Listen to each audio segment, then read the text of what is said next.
Hello friends, पार्षद सीमा नियम के बारे में हमने पिछले वीडियो में अध्ययन किया था।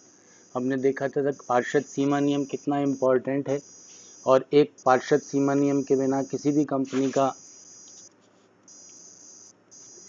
समामेलन कितना मुश्किल हो जाता है। हो सकता है कि बिना पार्षद सीमा नियम बनाए किसी भी कंपनी का समामेलन नहीं हो, इसलिए उसको मौलिक रूप से बनाना अनिवार्य है।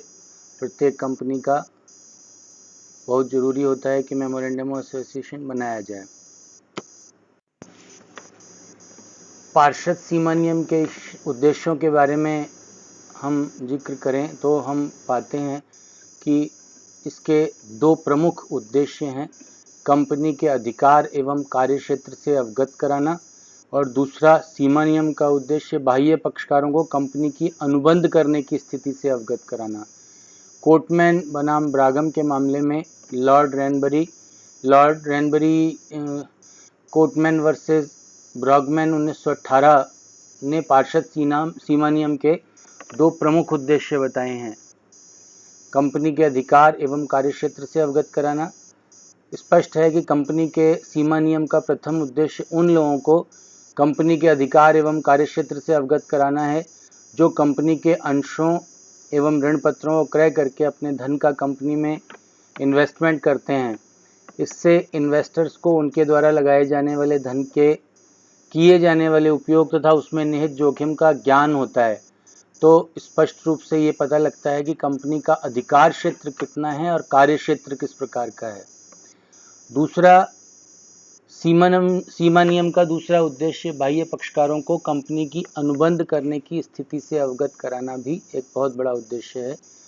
इसको अगर दूसरे शब्दों में कहें तो बाह्य पक्षकार सीमा नियम के उद्देश्य वाक्य को देखकर इस बात का पता लगा सकते हैं कि कंपनी किस प्रकार के अनुबंध कर सकती है और किस प्रकार के अनुबंध नहीं कर सकती है। यानी कि ये माना जाता है कि जो पक्षकार कंपनी के साथ कोई व्यवहार कर रहे हैं, अनुबंध कर रहे हैं, वो ये जान लें कि कौन से अनुबंध कंपनी कर सकती है और किस प्रकार के अनुबंध नहीं कर सकती है।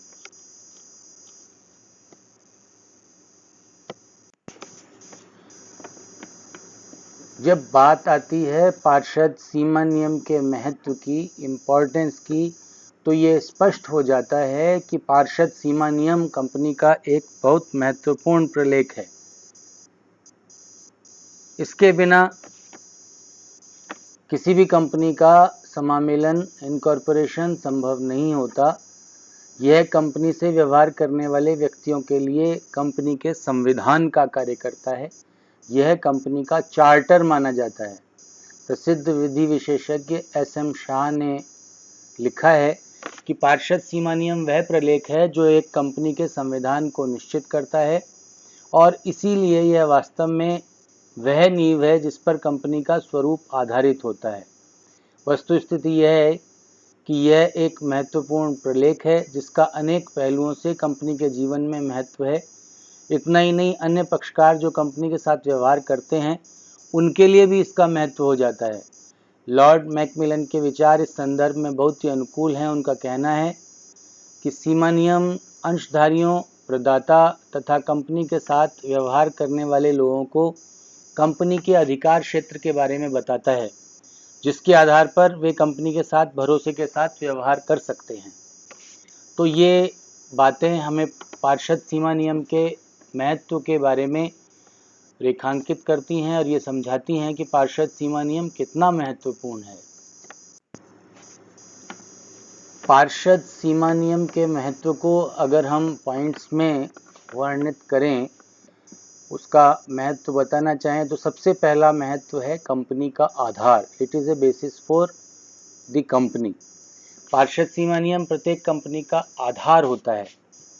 इस प्रलेख के बनाए बिना कंपनी का समामेलन संभव नहीं हो सकता। शाह ने लिखा है कि यह वास्तव में वह आधार है जिस पर कंपनी का ढांचा निर्भर करता है।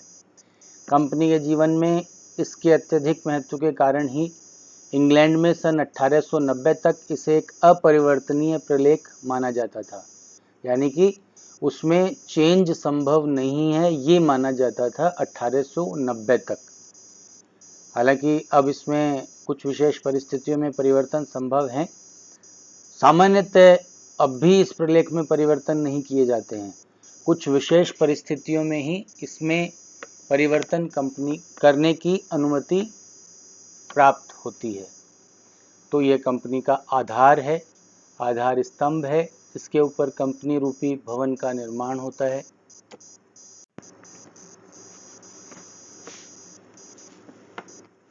दूसरा जो महत्व का बिंदु है वो है कार्य क्षेत्र का निर्धारक। It determines companies scope. Company का कार्य क्षेत्र क्या होगा ये केवल पार्षद सीमा नियम तय कर सकता है। कंपनी का सीमा नियम कंपनी के कार्य क्षेत्र को निर्धारित करता है। कंपनी इसी के द्वारा निर्धारित क्षेत्र में कार्य कर सकती है। रमैया ने लिखा है कि सीमा नियम वह क्षेत्र है जिसके बाहर कोई भी कंपनी जा ही नहीं सकती है। The memorandum is the area beyond which a company cannot travel. तो ये कंपनी के कार्य क्षेत्र को निर्धारित करने वाला भी सबसे महत्वपूर्ण प्रलेख है।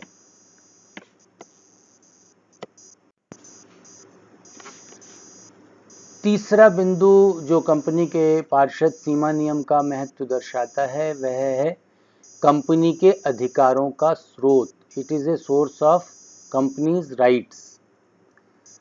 ये अधिकारों का स्रोत भी है। सीमा नियम को कंपनी के अधिकारों का स्रोत कहा जाता है, सोर्स कहा जाता है। इसमें जिन उद्देश्यों की प्राप्ति के लिए कंपनी को अधिकृत किया जाता है, कंपनी केवल उन्हीं कार्यों को करने का अधिकार रखती है। कंपनी के अधिकार क्षेत्र को बढ़ाने के लिए सीमा नियम में परिवर्तन करना पड़ता है।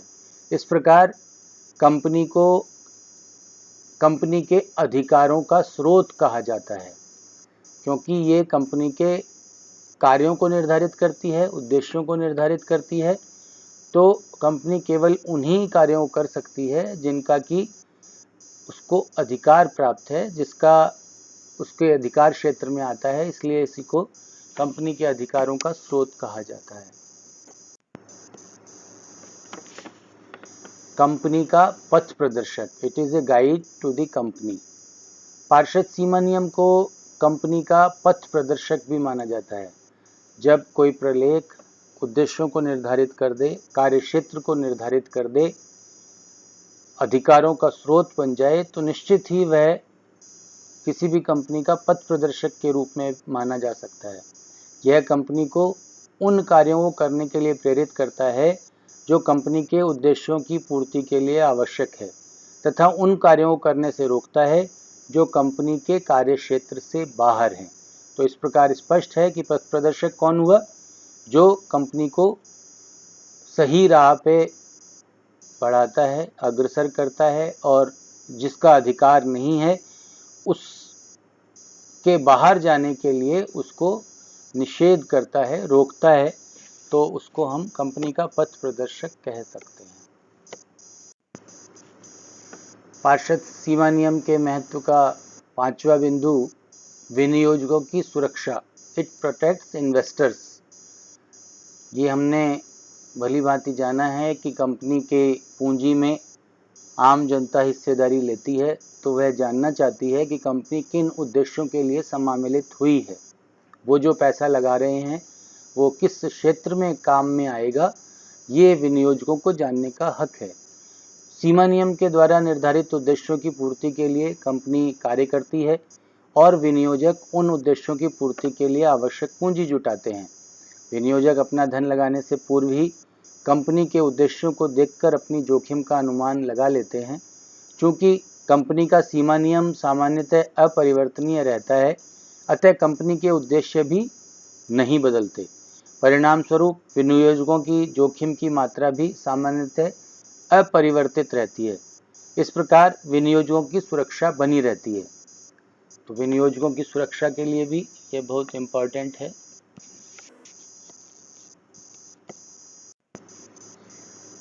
ऋणदाताओं की सुरक्षा। जिस प्रकार से निवेशकों की सुरक्षा पार्षद सीमा नियम करता है, उसी प्रकार से ऋणदाताओं की सुरक्षा की जिम्मेदारी भी पार्षद सीमा नियम की हो जाती है और उनके लिए भी यह बहुत महत्वपूर्ण है।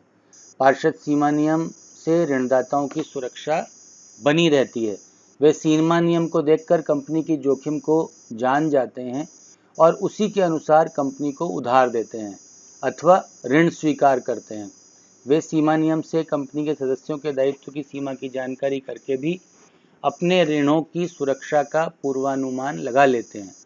इस प्रकार सीमा नियम ऋणदाताओं की सुरक्षा के लिए बहुत महत्वपूर्ण माना जाता है और वो उनके हितों की सुरक्षा करता है। अन्य पक्षकारों की सुविधा, it facilitates other parties also. Company का सीमा नियम अन्य पक्षकारों को अनेक प्रकार से सुविधाएं प्रदान करता है। इसके माध्यम से अन्य पक्षकार कंपनी के कार्यक्षेत्र को, अधिकार क्षेत्र को जान लेते हैं तथा कंपनी के साथ वे ही अनुबंध करते हैं जिन्हें करने का उस कंपनी को अधिकार होता है। इस प्रकार अन्य पक्षकार कंपनी के अधिकारों के बाहर के कार्यों के लिए अनुबंध करने से बच जाते हैं। इससे समय, श्रम, धन आदि की हानि से भी बचाव हो जाता है। तो ये अन्य पक्षकारों की सुविधा का आधार भी है। कंपनी के पार्षद सीमा नियम को राष्ट्रीय हित का पोषक भी कहा जाता है। It serves the national interest. राष्ट्रीय हित निश्चित रूप से किन कामों में है, ये पार्षद सीमा नियम के उद्देश्य वाक्यों को देखकर समझा जा सकता है। सीमा नियम इस आशय में राष्ट्रीय हित का निश्चित रूप से पोषक माना जाता है। सीमा नियम में कंपनी के उद्देश्य दिए हुए होते हैं तथा किसी भी ऐसी कंपनी का समामेलन किसी भी हालत में नहीं करवाया जा सकता जो कि राष्ट्र के हित में नहीं हो, राष्ट्रीय हित में बाधक हो।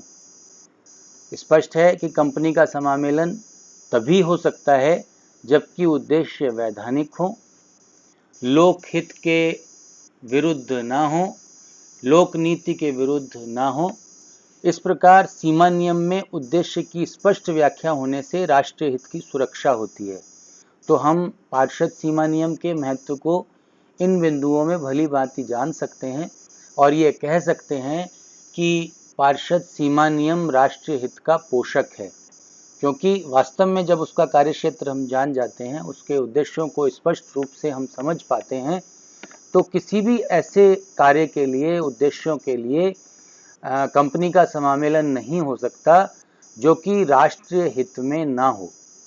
और ये स्पष्ट है कि जब कोई भी कंपनी राष्ट्रीय हित में नहीं होती या उसके उद्देश्यों को राष्ट्रीय हित में नहीं माना जाता, तो ऐसी कंपनी के समामेलन को अनुमति नहीं दी जा सकती।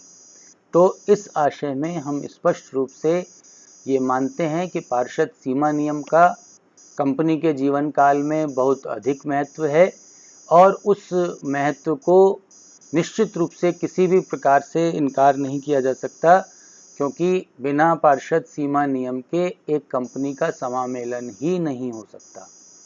तो पार्षद सीमा नियम किसी भी कंपनी के जीवन में बहुत महत्वपूर्ण है और स्पष्ट है कि वो उसके बिना किसी भी कंपनी का जीवन काल संभव नहीं है।